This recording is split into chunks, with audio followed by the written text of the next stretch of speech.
এই স্পিড আমাদের ইন্টারনেটের জন্য সবচেয়ে বেশি প্রয়োজন। যাদের ফোন সিম আমরা ব্যবহার করি তারা বিভিন্ন ধরনের এমবি বিভিন্নভাবে কেটে নেয়, এই অভিযোগগুলো আপনি জানেন। যত প্রভাবশালী যত বড় কোম্পানি হোক তাদেরকে আমরা আর্থিকভাবে ফাইন করব, তাদেরকে আমরা আইনের আওতায় আনবো। মাননীয় মন্ত্রীর কাছে আমার একটি প্রশ্ন হচ্ছে গিয়ে যে আমরা ডিজিটাল বাংলাদেশে অনেক দূরে গিয়েছি। আমরা ইন্টারনেট স্পিডে আপনারা 142টি দেশের মধ্যে গত বছর 126তম ছিলাম, এরপরে আমরা আরও ডেভেলপ করে 111তে সম্ভবত আসছি। এই স্পিড আমাদের ইন্টারনেটের জন্য সবচেয়ে বেশি প্রয়োজন। এই স্পিড বাড়ানোর জন্য নেক্সট কি কার্যক্রম এবং স্পিড না থাকার কারণে মাননীয় মন্ত্রী আপনারা আমাদের যে ফোন অপারেটর যাদের ফোন সিম আমরা ব্যবহার করি তারা বিভিন্ন ধরনের এমবি বিভিন্নভাবে কেটে নেয়, এই অভিযোগগুলো আপনি জানেন। এইগুলা আমরা এন্ড ইউজার তারা ফোন কোম্পানির সাথে আমরা কুলায় উঠতে পারি না। আপনি জানেন যে এই ধরনের কোনো প্রতারণা হইলে আমরা জিডিও করতে পারি না। এই ব্যাপারে আমরা আপনারা সরকার থেকে আমাদেরকে প্রোটেকশন দেওয়ার জন্য আপনাদের কোনো এক্সপার্ট প্যানেল আছে কিনা এটা একটু জানতে চাই মাননীয় মন্ত্রী। 3টি বিষয়ের অবতারণা করেছেন, খুব গুরুত্বপূর্ণ। প্রথমত হচ্ছে যে আমাদের ইন্টারনেটের স্পিড। আমি আনন্দের সাথে বলতে পারি যে বাংলাদেশে ইন্টারনেটের যে ব্যয় মূল্য, এটি পৃথিবীর অন্যতম সস্তা দামে আমরা ইন্টারনেট কিনতে পারি, যার অবদান আমাদের মাননীয় প্রধানমন্ত্রী জননেত্রী শেখ হাসিনার এবং মাননীয় আইসিটি উপদেষ্টা সজীব ওয়াজেদ জয়ের।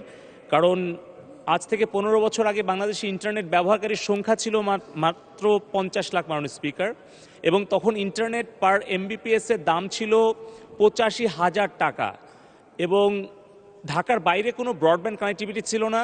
মোবাইল নেটওয়ার্ক তখন, এখন যেই 5th জেনারেশনে আমরা আছি এটা কিন্তু 2nd জেনারেশনে ছিল, অর্থাৎ মোবাইলে আমরা ইন্টারনেট ব্যবহার করতে পারতাম না।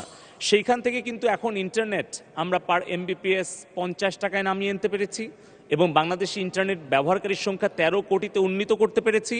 এবং ঢাকা থেকে বিভাগ, জেলা, উপজেলা হয়ে এখন ইউনিয়ন, এমনকি আপনি যদি প্রত্যন্ত চর কিংবা দ্বীপ কিংবা পাহাড় যেখানেই যান, বাংলাদেশের 98% ভূখণ্ড এখন 4th জেনারেশন মোবাইল নেটওয়ার্ক আওতায় এসছে। এখন 19 কোটি সিম ব্যবহারকারী। কিন্তু এই যে মোবাইল ফোনের যে বিপ্লব, ইন্টারনেট ব্যবহারের যে বিপ্লব, এটি কিন্তু সম্ভব হয়েছে মাননীয় প্রধানমন্ত্রী জননেত্রী শেখ হাসিনার দূরদর্শী নেতৃত্বের ফলে। আমাদের যে ভবিষ্যতে যে পরিকল্পনা, সেখানে অবশ্যই যে কোনো গ্রাহক, তিনি সংসদ সদস্য হন অথবা সাধারণ একজন নাগরিক হন, কৃষক হন, শ্রমিক হন, তারা যদি আমাদের বিটিআরসিতে অভিযোগ করেন, তাহলে সেই মোবাইল নেটওয়ার্ক অপারেটর কিংবা ইন্টারনেট সার্ভিস প্রোভাইডার, যত প্রভাবশালী যত বড় কোম্পানি হোক, তাদেরকে আমরা আর্থিকভাবে ফাইন করব, তাদেরকে আমরা আইনের আওতায় আনব, এবং আমাদের সেই আইটি অডিট টিম রয়েছে, ফাইন্যান্সিয়াল অডিট টিম রয়েছে।